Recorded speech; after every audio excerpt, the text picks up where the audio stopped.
Ladies and gentlemen, WWE pre-taped for another weekend, so you know what that means.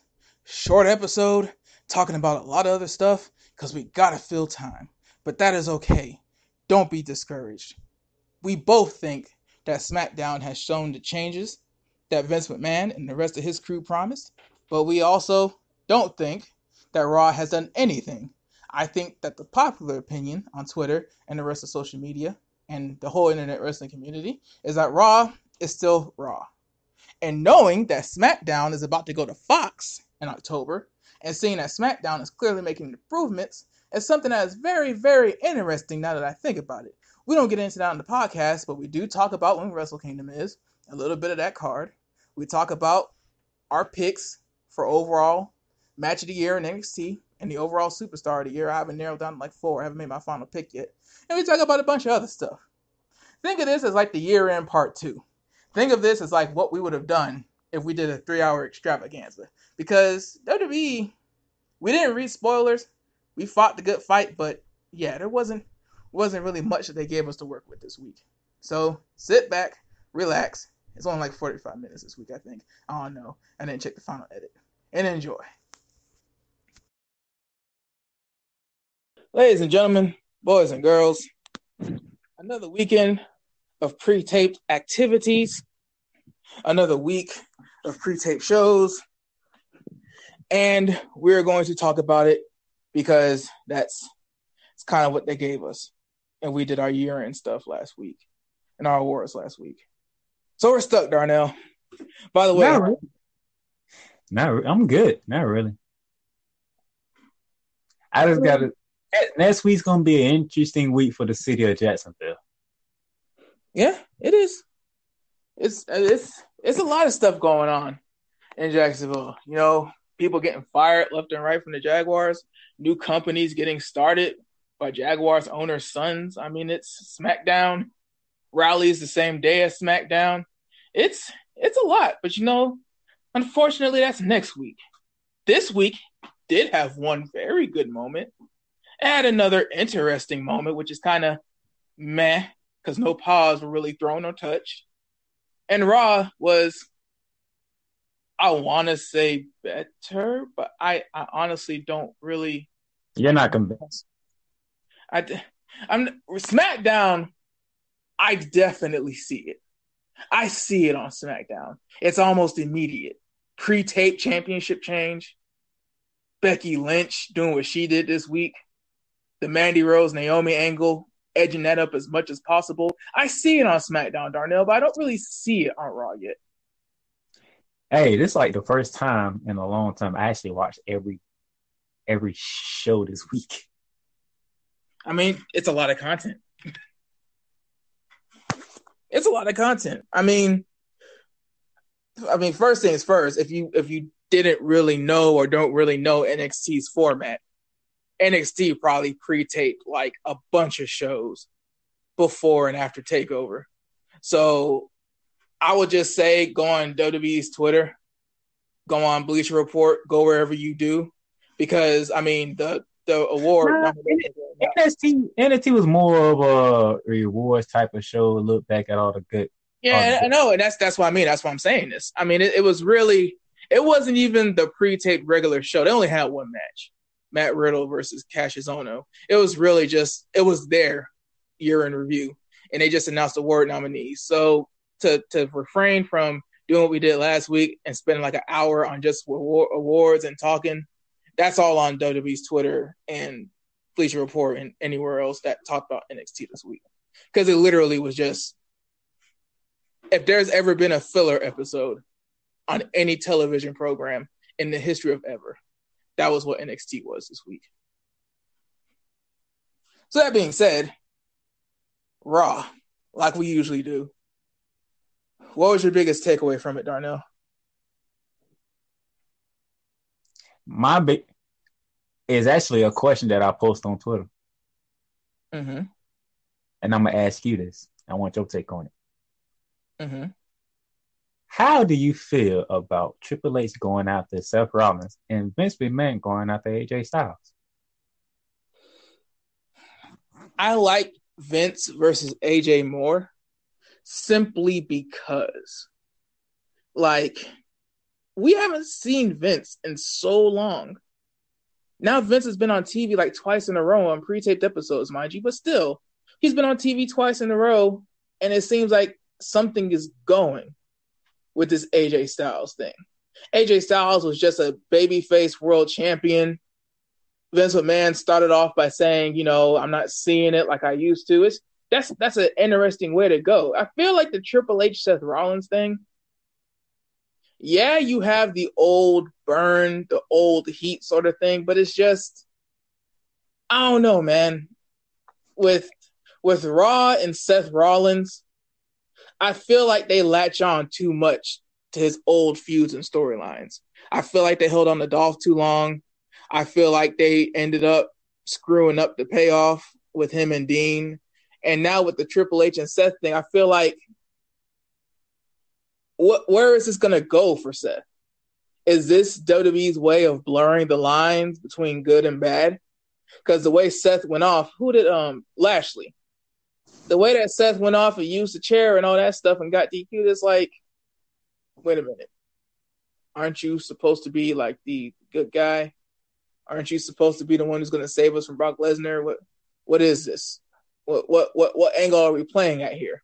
Then to basically duplicate what they're doing on SmackDown with Vince and AJ Styles, I don't know, man. I don't like duplication. I feel like it would be fresh with Vince and AJ. So I don't feel like I don't understand why they're doing it with Triple H and Seth. I want to see where this goes. Some people think it could be AJ and Seth at WrestleMania. I'm interested in where this is going. Right now, Seth going that way. Right now, Seth is clearly being positioned. He is not going to face. I can understand it because even though every pay-per-view is co-branded, WrestleMania is one of like the brand possibility pay-per-views. But it's like, why would you have Seth Rollins? You just had Drew squash Dolph in a steel cage. He beat Dolph. Everybody beats Dolph. Did anybody cut Dolph's head? I mean, but everybody does their finisher against Dolph. Everybody beats Dolph in the end, man. Like, yeah, I don't see. But 3 Claymores though? Damn. It's Dolph. Dolph is like the only one that they let that happen to. It's Dolph. It's Dolph, man. I don't see the stock in losing so much to Finn Balor. Never really finishing things with Braun Strowman because Braun Strowman had to turn face all of a sudden.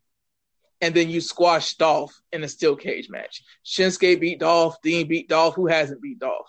Injuries beat Dolph. Dolph got a concussion before he had to defend against Alberto Del Rio. He lost his first defense because Stack Swagger gave him a concussion to SmackDown before the pay-per-view. I mean, everybody beats Dolph. I don't hold much stock in that. So it's like, I'm not saying that Drew can't win the Royal Rumble. I'm not saying that Seth can get screwed during the Royal Rumble by AJ. A lot of things can happen in the Royal Rumble to set things up. All I'm saying is right now, Drew is a bad guy. Right now, ever since Drew has been Drew, you've stopped the feud in its tracks. You've had him lose to Finn Balor, who was on a very bad streak, stuck with Baron Corbin and not being able to beat anybody else. And now he just squashed Dolph Ziggler, which is weird because you've kind of reset him. Because Dolph Ziggler is the feud that usually establishes people as single stars after they come from NXT. So it's almost like you reset him. How are you going to reset somebody and he's supposed to be the guy that could go against Brock at WrestleMania? And how the hell, after the 3 Claymores and the brutal beating, are you going to turn that into going against Brock? Because when you go against Brock, here's the thing, Darnell. He's never there. And everybody hates him because he's never there. So the problem is, how are you going to out-heel Brock? When Brock is doing the most heel thing you can do and just never show up and hold the world championship hostage. Hold the office hostage. Hold the payroll bank department off like hostage. He's holding the whole promotion hostage. You can't out-heel that. So I don't really see how it's Drew unless they keep blurring the lines like they're trying to do. Because I feel like Seth doing what he did with Lashley is a long-term thing. I think that's a long-term thing that we really got to pay attention to. Because the smiley Apollo Crews and Finn Balor's, they just aren't going to work. They never work.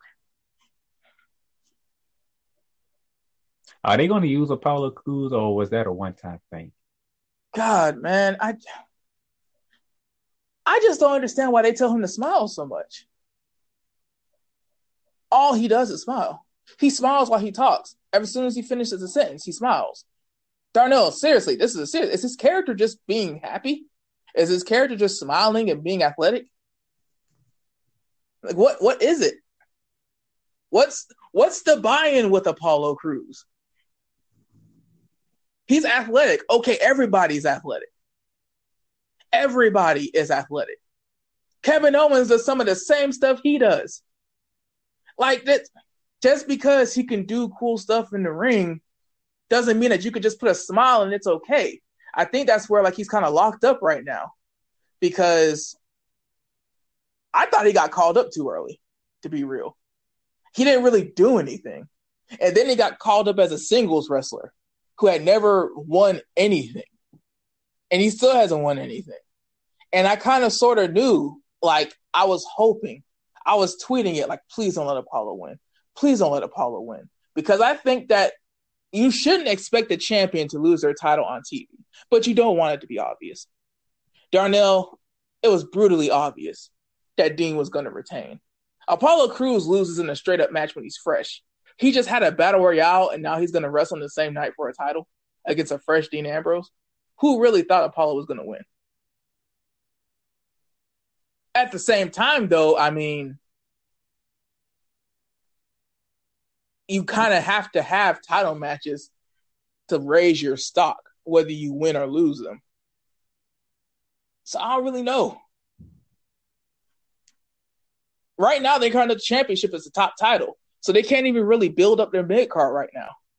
That kind of sort of has to be like a somewhat potential main eventer that can go up against Dean. Also, with the Triple H thing, Darnell, they pretty much scrapped the Dean-Seth thing, didn't they? I mean, Dean still mentions Seth, but that's not even a full-time thing now, is it? It sounds like it, but we still got a good 3 weeks to go. Let's see what's going on. We do. I mean, with the whole AJ getting another match thing on SmackDown, I don't know if they're really going to mirror that much. Because why? Why do we need another Seth Dean match for the Intercontinental title? Shouldn't Seth be in the Royal Rumble aiming for bigger things? Shouldn't Seth be proving to Triple H that he can still carry this company on his back and that he can slay the beast in order to do that for good? But let's go back to your point, though. Who is good enough to face Dean for the Intercontinental title right now? That's Seth. Yeah, because I mean, it's the beginning of the year, but it's kind of poor timing because it's like, you left yourself in a rut. See, SmackDown, you can do this. SmackDown, you can have a Mustafa Ali, you can have a Rusev, you can have a pissed off Shinsuke Nakamura because you have a mid card that you can build in a world title picture. You have no world title picture on Raw. The Intercontinental Championship is the world title picture. So it's you're right. I mean, who can face Dean in what is basically going to be the marquee match? Because Braun Brock, I mean, let's just be real quick. Do you expect Braun to win that match? No. I don't either. And I don't know why they keep having Braun face Brock. I don't know why. I don't expect that match to go past 10 minutes. I think they're saving Brock for WrestleMania. I think that they wouldn't have paid Brock and they wouldn't have signed Brock as soon as Roman made his announcement out of panic and fear if they believed that Seth, Braun, or Drew was ready now. If they were ready now, if they were ready to get crowned at the Royal Rumble, then that'd be different. But, you could just tell.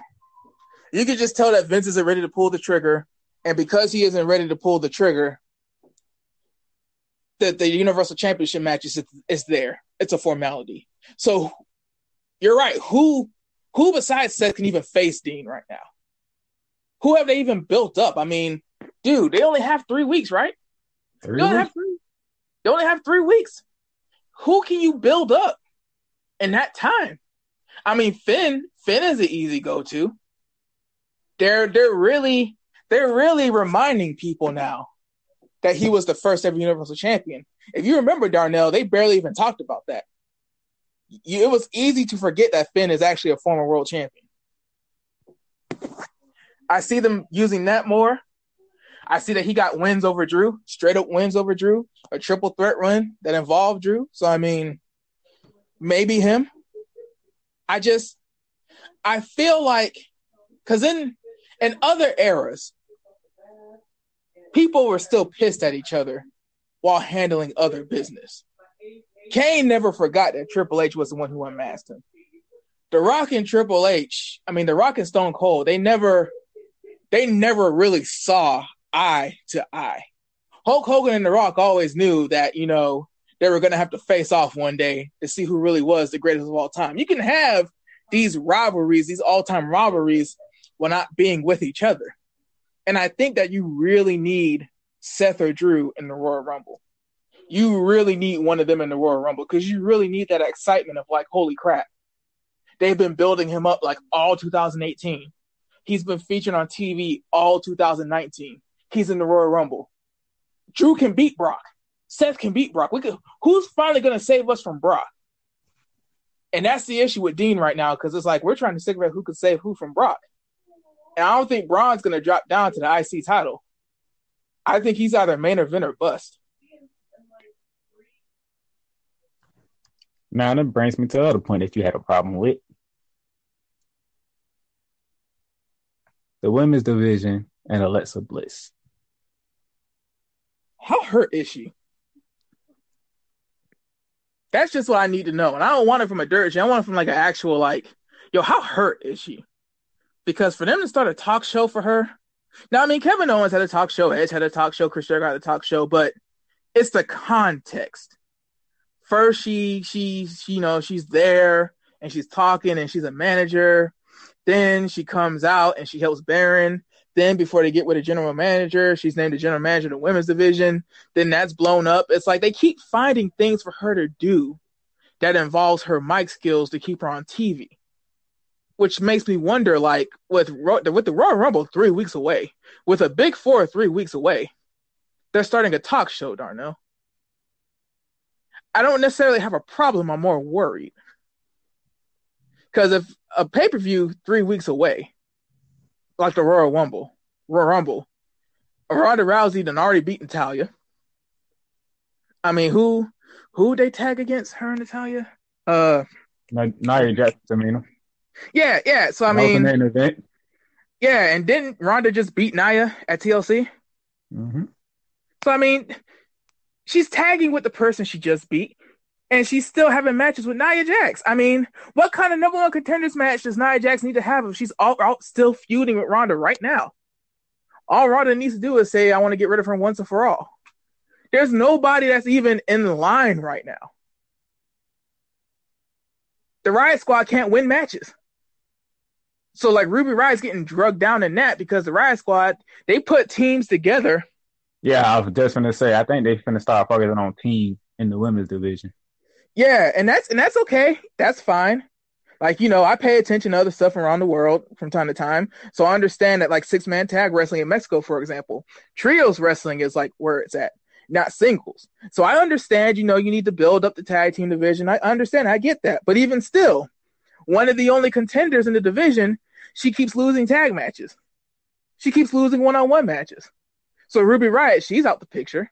Sasha Banks and Bayley, they're building up the tag division. They're probably going to be the first ever tag champions. They're out the picture. So, I mean, Ember, as soon as Ember gets a little bit of a roll, they take her feet from under her.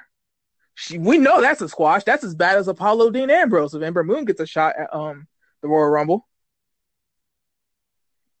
So for Alexa Bliss to be starting a talk show instead of getting ready for the Royal Rumble, having a match, I'm hoping that her segment leads to her like jumping somebody or maybe even like laying down a challenge or the gauntlet or something, because it's like, who is gonna get that match? Even, and that's another thing. SmackDown even has a women's championship picture where it's like, wait a minute, who's gonna face Asuka? They had the segment where everybody was arguing and everything. You look at the women's division on SmackDown, Darnell, and you think to yourself, well, wait a minute. They got to think long and hard about that. But that's the thing. It's like they have choices. It's a 2-hour show that flies by. And you're thinking to yourself, every segment really means something. You look at the first hour, they have the comedy segment with New Day. Then they have the match with Jeff Hardy. Wasn't that the win and get in match? It was Jeff Hardy, Samoa Joe. Samoa Joe chokes out Jeff Hardy twice. Dominant win. Dominant. So the first hour, you basically have New Day segment. They're having their time on TV, but they're not hogging the tag team division. Samoa Joe dominates, basically keeps himself credible because he's a main eventer. I think with the way that they've done the U.S. title now, Samoa Joe's in that Braun Strowman territory. It's main event or bust. So they're keeping him credible. They're keeping him in the mix. But the whole first hour, you had comedy. You had one of your most over acts. Then you had a win and get in match. Then the second hour was like jam-packed with beef and everything. Raw is like, how do you have a whole extra hour, but you're still in a position where we don't know who can face Dina. We don't know who can face Ronda. And you have a whole extra hour. And every single title match is like 5 matches in a row. Like there was no tag team title talk, none this week. Yeah, and it's like the tag team champions were on the Happy New Year video log thing. Like, really? Really? You got 3 hours. You have a 3-hour TV show. And your tag team champions were doing some New Year's resolution package? Really? It's like you basically, you basically said, I'm not convinced, but I see it with SmackDown. So I can't fully be like you lied. At the same time, that's why I was so critical like I was. And that's why I was like, the timing of this being smack dab in the middle of December, it's like on one hand, you can't completely throw it away.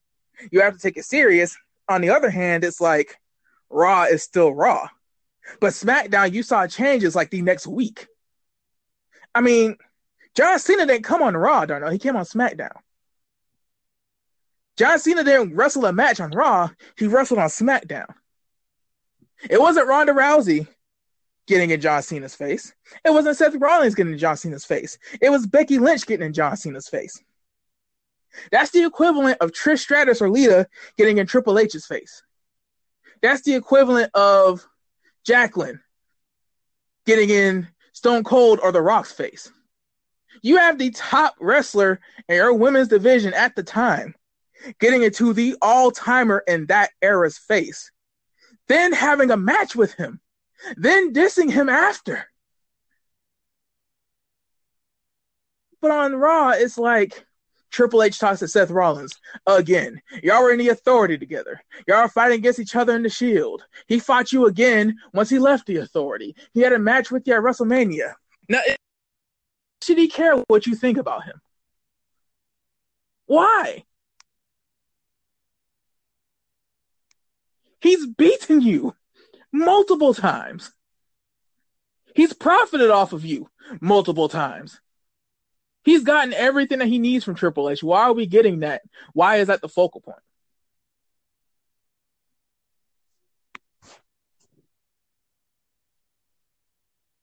Johnson will be on Raw. Yeah, he's going to be on both. He'll be on Raw. Actually, isn't it? Next week's Raw is supposed to be loaded. Ain't it like Brock's supposed to be on, Braun's supposed to be on, all that good stuff? Orlando, be prepared because Raw, it sounds stacked. But we don't know how it's going to play out. Yeah, it sounds stacked. Hopefully, there's a little mix-up. Because Brock's on TV so little that, they try to do something. So I know they'll do something.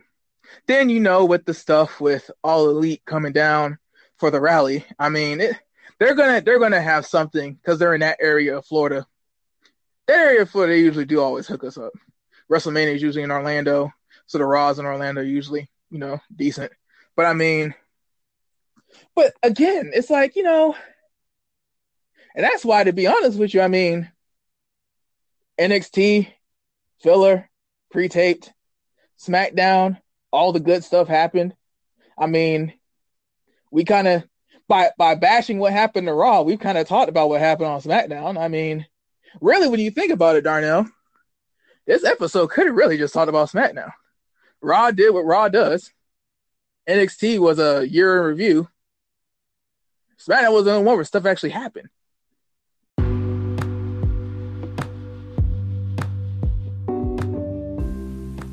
Have you ever thought about starting your own podcast?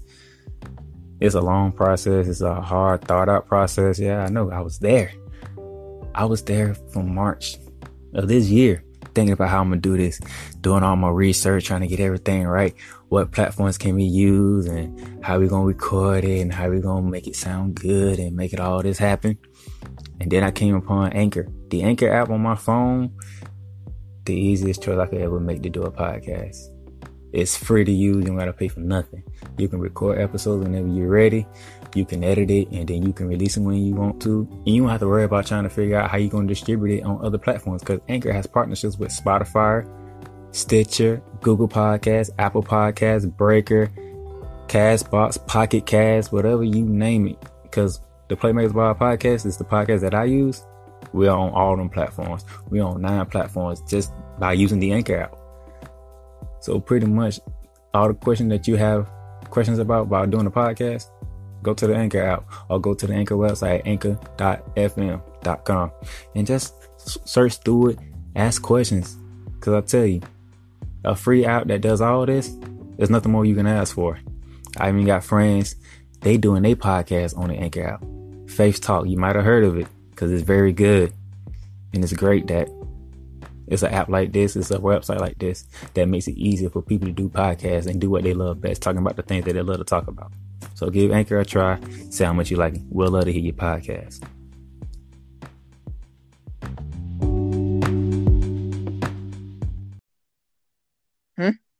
I did all my voting. Yeah. Oh, that was not easy either. Oh, no, like, my overall superstar of the year, I still only got narrowed down to 4. I only got narrowed down to Ciampa, Cole, Baszler, and Dunn. I still can't decide between those 4 yet.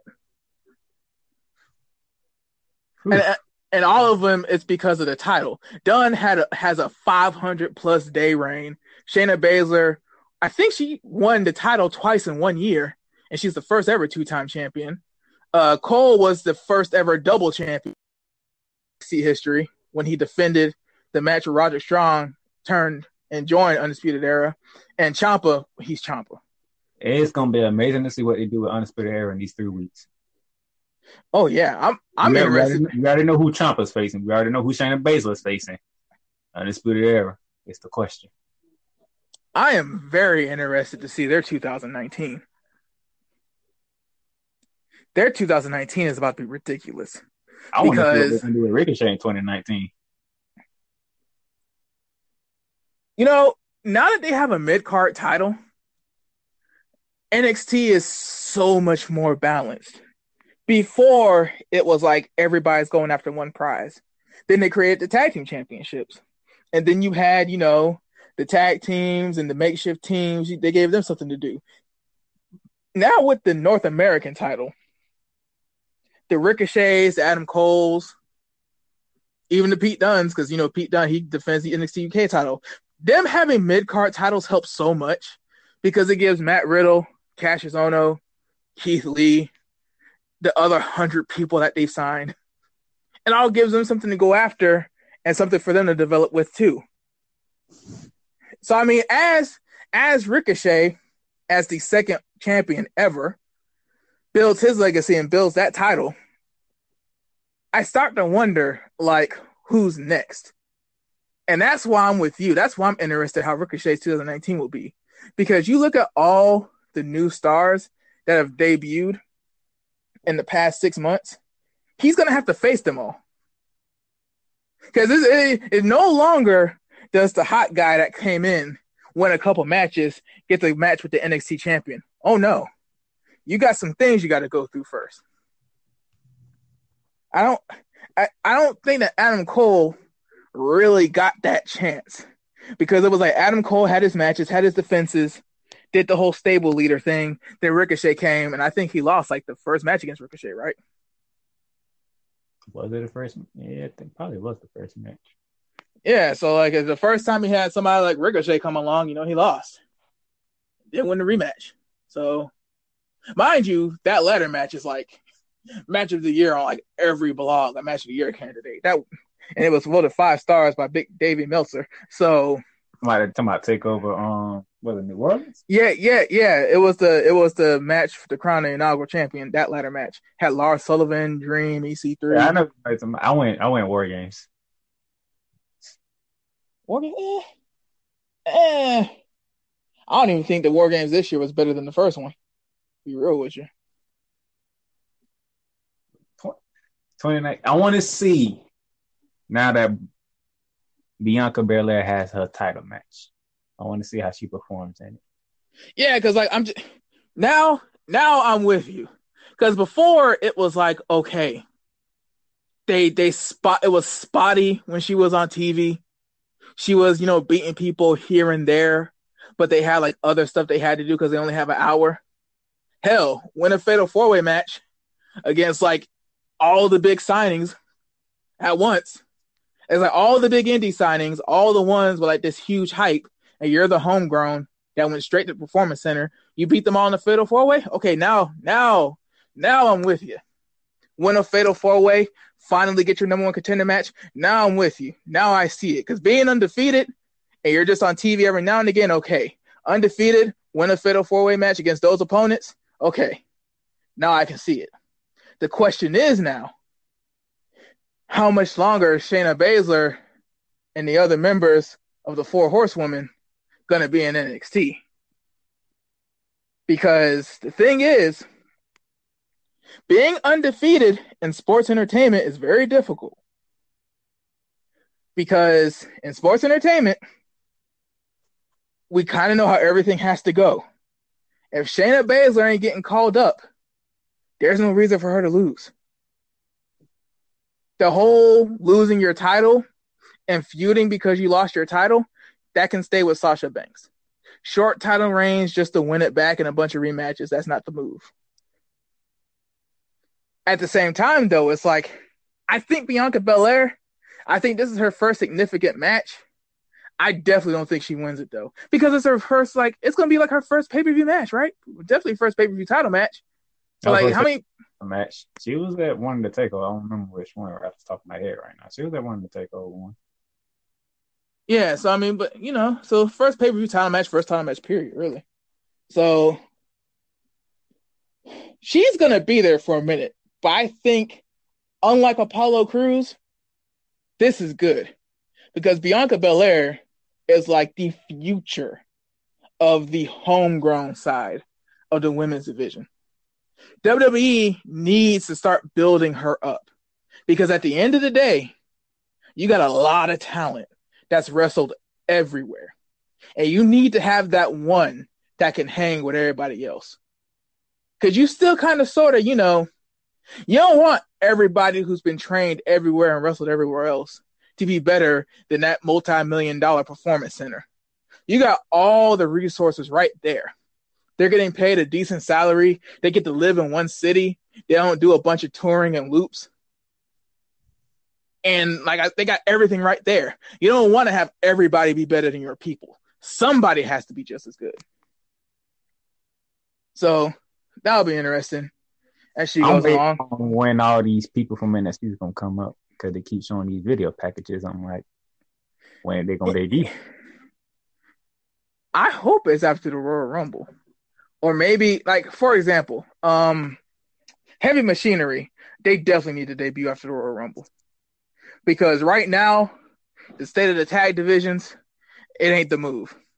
Unless you're going to debut them the week before the Royal Rumble and have a title change and kind of bring them in hot, just wait.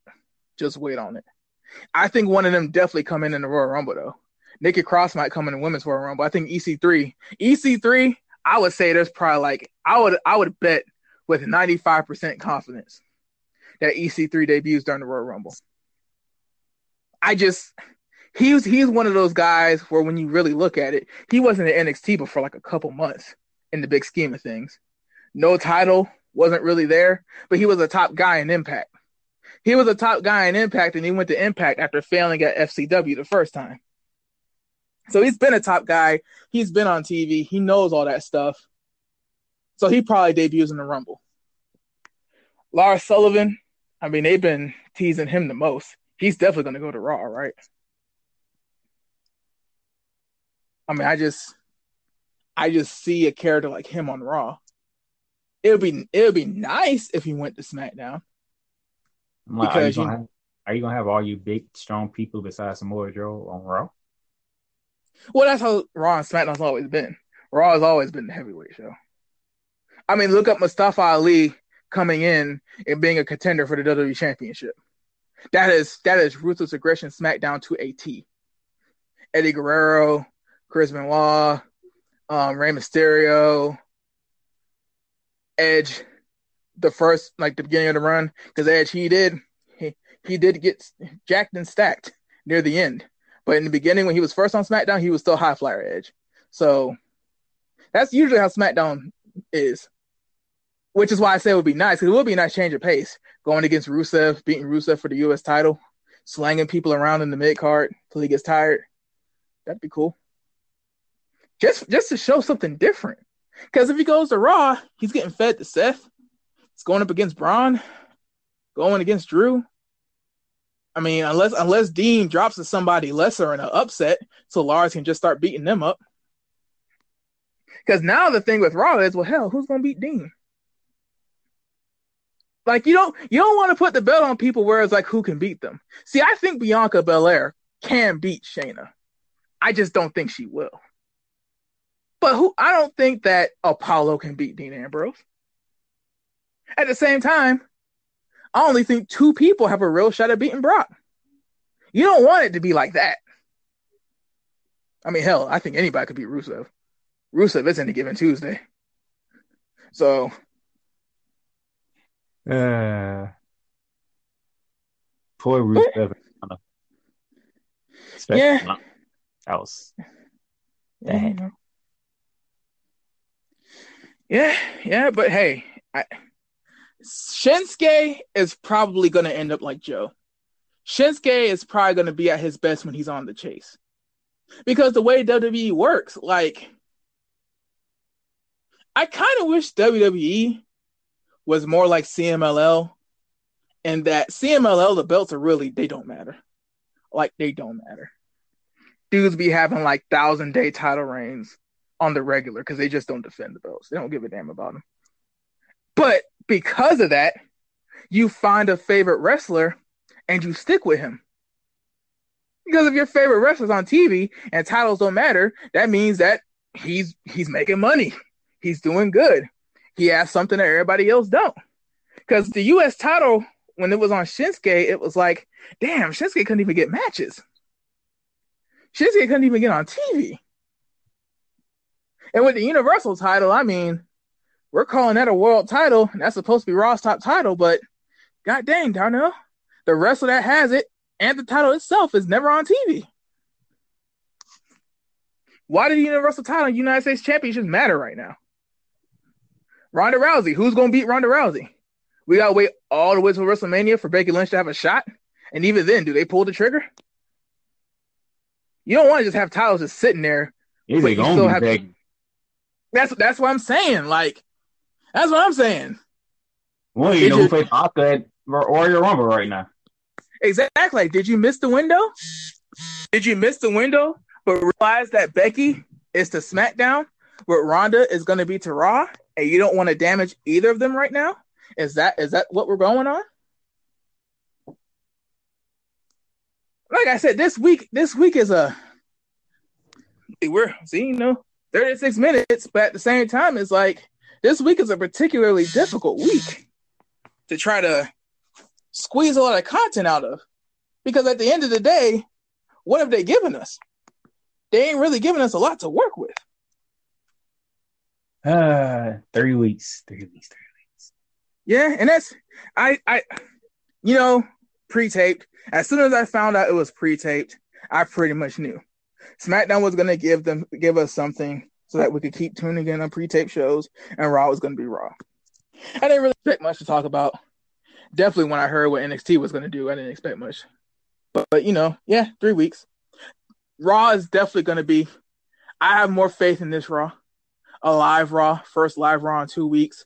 Brock is supposed to be back. Braun is supposed to be back.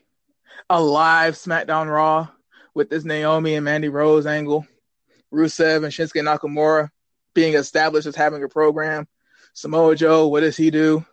AJ Styles, what is he going to do? Daniel Bryan, the heat is on. The target's on his back. What is he going to do? It's going to be way more interesting than this week. It was the end of the year and it was pre-taped. I mean, it's kind of, that is what that is. Now, even though the M has the WWE logo, we do call it a wrestling podcast, though. So go ahead and talk about what's coming up on Friday. Even though I won't be able to watch it, I'm actually interested to watch it, but unfortunately I can't. Yeah, you're not the only American that's not going to watch it. Wrestle Kingdom, New Japan Pro Wrestling Super Bowl, their NBA Finals, their World Series, their WrestleMania. 6 hours. You heard me correctly. 6 hours of the best that the Puroresu strong style Kings Road Japanese wrestling has to offer. Kenny Omega is going against one of the greatest of all time, regardless of promotion, Hiroshi Tanahashi. We got, I think, a triple threat tag team match, if I remember correctly, between Evil and Sonata, who won the G1 Tag League, or the World Tag League. I think they call it World Tag League. The Young Bucks, who we now know probably ain't going to re-sign with New Japan Pro Wrestling because they got busy things on the horizon. And the Gorillas of Destiny, who are the current, if nothing has changed, IWGP Heavyweight Champions and 2/3 of the never openweight 6-man tag team champions. You also got Chris Jericho being very upset at Naito. Tetsuya Naito. Sorry, names escaped me. But yeah, Chris Jericho's over there. He's upset. That's going to be a no DQ match. And you have all the other stuff. You got Suzuki Gun. You got Bullet Club. You got, actually, yeah, Los Ingobernables. They're pretty booked up, now that I think about it. So yeah, I mean, everybody's in action that you've been hearing about all year. Now the big news, All Elite Wrestling broke. It's going to be very interesting to see Cody's match, defending the U.S. title against Juice Robinson, the man he beat for it. The Young Bucks match in the heavyweight tag team division. Ironically, they win the tag team titles, lose the tag team titles to their former Bullet Club mates, and possibly their last match in New Japan, because don't really know if they're going to work a piecemeal deal like Brock and Jericho do. Possibly their last match in New Japan could be losing a heavyweight tag team match in a triple threat against the World Tag League winners and the current champions. That'd really be full circle for the Bucks. But I mean, 6 hours, there's obviously a lot more. I haven't really checked on the card. But New Japan World, it says 999 yen. Please don't be intimidated by that. That converts to 999 in US dollars with a decimal between the first and second nines. So same price as WWE Network, $10 pay-per-view, the Super Bowl of New Japan Pro Wrestling. Fair warning, though, if you are not familiar with New Japan Pro Wrestling, it does come on at 2 Eastern. So if you have to work, I would subscribe to New Japan World and watch it after you get home.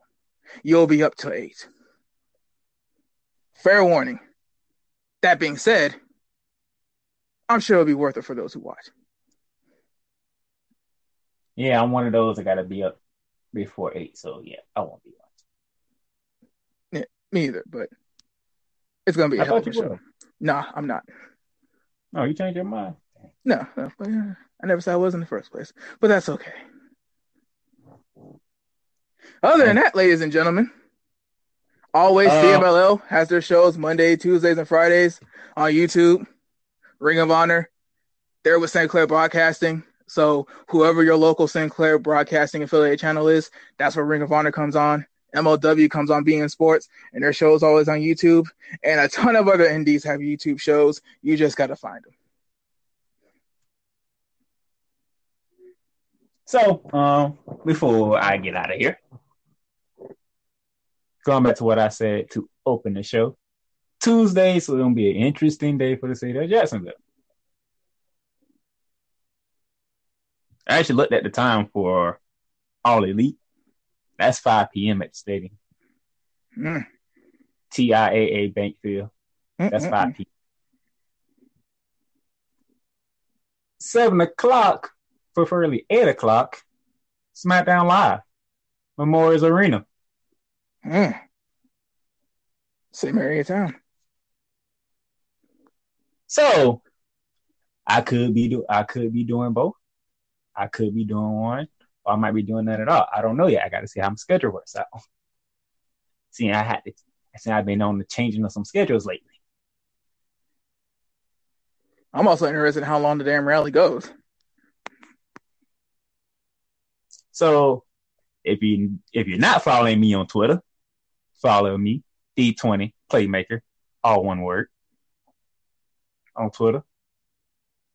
Down there, Playmaker Silence on Facebook. And same thing down there, Playmaker Silence on Instagram.